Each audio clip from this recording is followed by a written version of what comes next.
Movie की starting में हम जॉनी नाम का एक आदमी को देखते हैं जो काफी सारे पैसा देकर किसी आदमी से एक टाइगर खरीदता है। जॉनी का बातों से हमें पता चलता है कि उसने ये टाइगर अपने न्यू सफारी पार्क के लिए खरीदा है। टाइगर को सेल करने वाला जॉनी को वार्निंग देता है कि इस टाइगर के पिंजरे के पास जाने का कोशिश भी मत करना, ये बहुत ही खतरनाक है। फिर नेक्स्ट सीन में हम केली नाम का एक लड़की और उसके भाई टॉम को देखते हैं और यहाँ हमें पता चलता है कि टॉम एक एबनॉर्मल बच्चा है। अगर कोई भी चीज उसे तुरंत ना मिले तो वो काफी गुस्सा करने लगता है। इस लेडी और केली की बातों से हमें समझ में आता है कि केली की मॉम की डेथ के बाद उसने ही अपने भाई को देखभाल किया है, लेकिन अब वो सोचती है कि कॉलेज की स्टडी पूरी करने में केली को कोई परेशानी ना हो, इसीलिए काफी सोचने के बाद वो अपने भाई को स्केयर सेंटर में छोड़ने का फैसला करती है। वहाँ पर टॉम का एडमिशन करने के बाद जब केली फीस पे करने के लिए अपने कार्ड देती है तब उसे पता चलता है कि फीस पे करने के लिए उसकी अकाउंट में सफिशिएंट बैलेंस नहीं है। ये देखकर केली को काफी अजीब लगता है। फिर बैंक पे कॉल करने पर केली को पता चलता है कि उसकी पापा ने एक दिन पहले उस अकाउंट से सारे पैसे विड्रॉ कर लिया है।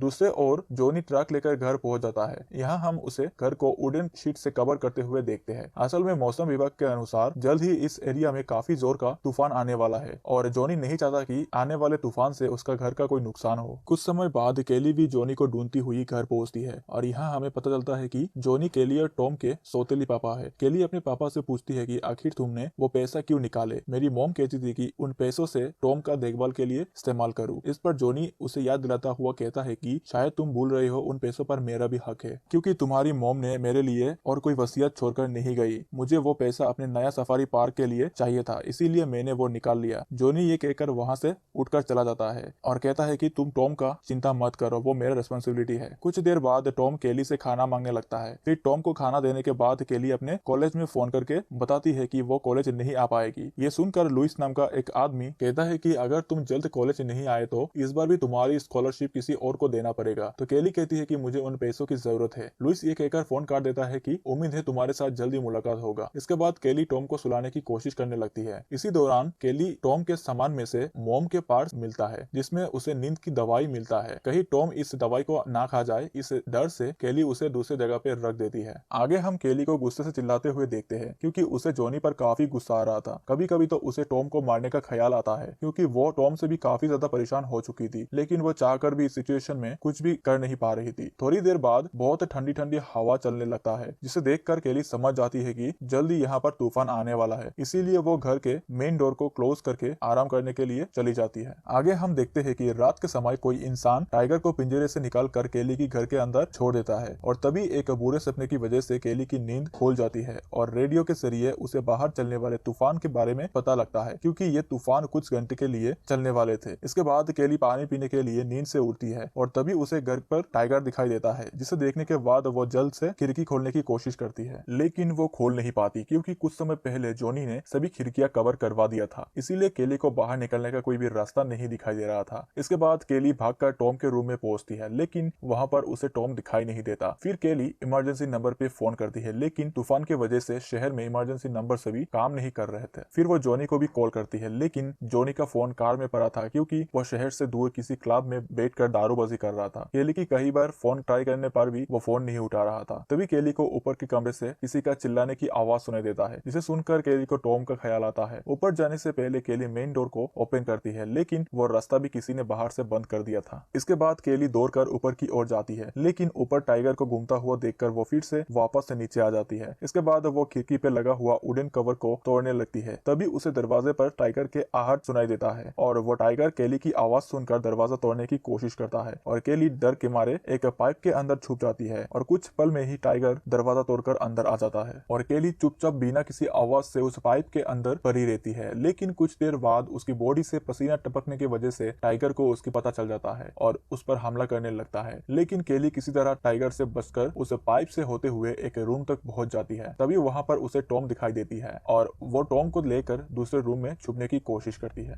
फिर कुछ देर बाद वो टाइगर भी इसी रूम में पहुंच जाता है और केली टॉम के मुंह पकड़कर बिना कुछ आवाज के बिस्तर के नीचे छुप जाती है और कुछ देर बाद वो लोग टाइगर को रूम के अंदर बंद करके बड़ी चालाकी से वहां से निकल जाते हैं। और वहां से निकलने के बाद केली किचन में जाकर फ्रिज में से कुछ मीट्स निकालती है और अपनी मॉम के पार्ट से मिली हुई नींद की दवाई उस मीट्स के अंदर घुसा देती है। और उसी दौरान टॉम भी कुछ खाना मांगता हुआ चिल्लाने लगता है, इसीलिए केली कुछ चॉकलेट्स टॉम को देती है। इसके बाद वो मीट फ्लोर पर गिराने लगती है। कुछ देर बाद हम उस टाइगर को उस मीट को खाते हुए देखते हैं और ऊपर किसी तरह केली छत को तोड़ने की कोशिश करती है और तभी केली को टाइगर का गरजने का आवाज सुनाई देती है, जिसे सुनकर केली टॉम को लेकर अंदर के रूम में छुप जाती है। और हम देखते हैं कि नींद की गोलियों का टाइगर पर कोई भी असर नहीं हुआ। वहाँ केली फिर से खिड़की पर लगा हुआ वुडन कवर को तोड़ने की कोशिश करती है, जिसका आवाज सुनकर टाइगर फिर से उनके ओर आ जाता है और खिड़की तोड़ने से पहले केली टॉम को लेकर एक कवर्ट के अंदर छुप जाती है और वो दोनों टाइगर के जाने का इंतजार करते हैं। लेकिन तभी टाइगर का नजर उन पर पड़ता है और वो कवर्ट को तोड़ने का कोशिश करता है और केली एक आयरन रोड से अपने पीछे के दीवार तोड़ने की कोशिश करती है। इससे पहले कि टाइगर उन तक पहुंचे, केली दीवार तोड़कर टॉम को बाहर निकाल देती है। लेकिन जब केली बाहर निकल रही थी तब टाइगर उसके पैर पर पंजा मार देता है और उसे इंजर्ड कर देता है। इसके बाद केली एक दूसरे रूम में जाकर दरवाजा बंद कर देती है और टाइगर उस दरवाजे को ना तोड़ पाए इसीलिए वो एक टेबल को दरवाजे पर लगा देती है। फिर वो अपने पूरी ताकत लगाकर खिड़की की वुडन कवर को तोड़ने की कोशिश करती है और तभी केली की नजर वहाँ रखा हुआ गोलियों पर पड़ता है। लेकिन काफी ढूंढने पर भी उसे कहीं पर भी गन नहीं मिलती। इसके बाद केली रोती हुई अपने जख्म पर बैंडेज लगाती है। फिर केली को वहाँ रखा हुआ इंश्योरेंस पेपर मिलती है और उसे पता लगता है कि उसकी और टॉम की मरने के बाद उनके सौतेले पापा यानी जॉनी को काफी सारे पैसा मिलने का बात लिखी हुई है। केली को पता लगता है कि जॉनी ने टाइगर को उनके मरने के लिए घर के अंदर छोड़ा है ताकि उनका मौत एक एक्सीडेंट बताकर इंश्योरेंस का पैसा क्लेम कर सके। कुछ देर सोचने के बाद केली फिर से गन ढूंढने लगती है और आखिरकार उसे ड्रॉयर पर गन मिल जाती है। फिर केली बिना टाइम बर्बाद किए उस गन में गोलियां भरती है और गन को लोड करके वो टॉम को रूम के अंदर रखकर वो बाहर निकल जाती है और कुछ ही देर में केली को टाइगर की आने का आवाज सुनाई देता है। तो केली बिना किसी आवाज के दीवार के पीछे छुपकर बैठ जाती है। उसी दौरान केली अपने सामने टॉम को देखती है, जो केली के मना करने के बाद भी रूम से बाहर आ गया था। फिर टाइगर रूम पे आता है और मौका मिलते ही केली टाइगर पर गोली चलाती है, लेकिन वो टारगेट मिस कर देती है और वहां से भागने लगती है और टाइगर उसके पीछे भागने लगता है। केली भागती हुई टाइगर पर गोलियां चलाती है, लेकिन उसकी फूटी किस्मत उसकी एक भी गोली टाइगर पर नहीं लगता। टाइगर से बचने के लिए केली किचन में जाकर छुपने की कोशिश करती है और किचन में गैस ऑन करके टाइगर को यहाँ से भगाने की कोशिश करती है, लेकिन उसकी ये प्लान भी कामयाब नहीं होता। जिसके बाद वो स्टोर रूम पे जाती है, जहाँ केली दरवाजा के आगे लोहे का सेल्फ गिराकर दरवाजा तोड़ने की कोशिश करती है। तभी टाइगर दरवाजा तोड़ने की आवाज सुनकर वो स्टोर रूम का दरवाजा तोड़ने लगता है। जैसे ही टाइगर दरवाजा तोड़कर अंदर आता है, केली भी विंडो पे लगा हुआ वुडन कवर को तोड़कर बाहर निकल जाती है और उधर बाहर चलने वाले तूफान की वजह से केली बड़ी ही मुश्किल से कार तक पहुंचती है। इसके बाद वो कार को स्टार्ट करने की कोशिश करती है और उसी दौरान केली को टॉम का याद आती है, जो अभी भी घर पर फंसा हुआ है और वो रोती हुई फिर से घर के अंदर जाती है और वो टॉम को देखती है और उसे बाथरूम में ले जाती है। इसके बाद केली वहाँ रखा हुआ कुछ सामान से एक मशाल बनाती है ताकि यहाँ से निकलते वक्त टाइगर उन पर अटैक ना करे। मशाल जलाने के बाद केली टॉम को लेकर फिर से स्टोर रूम की तरफ जाने लगती है, लेकिन तभी टाइगर इनके सामने आ जाता है और केली मशाल दिखाकर टाइगर को भगाने की कोशिश करती है, लेकिन टाइगर भगने की बजाय धीरे धीरे उनके तरफ बढ़ने लगता है। तभी केली टॉम को फ्रीजर के अंदर छिपने के लिए कहती है और टॉम के अंदर जाने के बाद केली खुद भी फ्रीजर के अंदर घुस जाती है और फ्रीजर को अंदर से बंद कर देती है और वह दोनों थकान के कारण कुछ देर के लिए सो जाते हैं। नेक्स्ट मॉर्निंग केली फ्रीजर खोलकर बाहर की तरफ झांकती है और केली समझ जाती है कि अब बाहर चलने वाले तूफान थम चुका है और केली को हॉल में टाइगर दिखाई नहीं देती, इसीलिए वो टॉम को भी फ्रीजर से बाहर निकालती है। कुछ देर बाद जॉनी मेन डोर से एक गन के साथ घर पर एंटर करता है और केली नीचे के सभी रूम चेक करने के बाद फिर से हॉल में आती है और उसे मेन डोर में खड़ा जॉनी दिखाई देता है। जॉनी इन दोनों को जिंदा देखकर चौंक जाता है, क्योंकि जॉनी का प्लान के मुताबिक इन लोगों को अब तक मर जाना चाहिए था। इसके बाद जॉनी मेन डोर को बंद करके अनजान बनने का नाटक करता है, लेकिन केली उसे कहती है कि यहाँ जो कुछ भी हुआ है इसके बारे में टॉम को कुछ भी नहीं पता और मैं भी किसी को कुछ नहीं कहूंगी। असल में केली जॉनी को बातों में फंसाकर सीढ़ियों की आगे ले जाती है और तभी वो टाइगर जॉनी को पकड़ लेता है और उसके बॉडी को खाने लगता है और उसी दौरान केली टॉम को लेकर घर से बाहर निकल जाती है और मेन डोर को बंद कर देती है और ऐसे केली और टॉम इससे खूंखार टाइगर से बच जाते हैं और इसी के साथ मूवी यहाँ पर एंड हो जाता है। आई होप आप लोगों को यह मूवी पसंद आया होगा, तो वीडियो को लाइक एंड चैनल को सब्सक्राइब जरूर कीजिएगा। मिलते हैं एक और नई मूवी के साथ।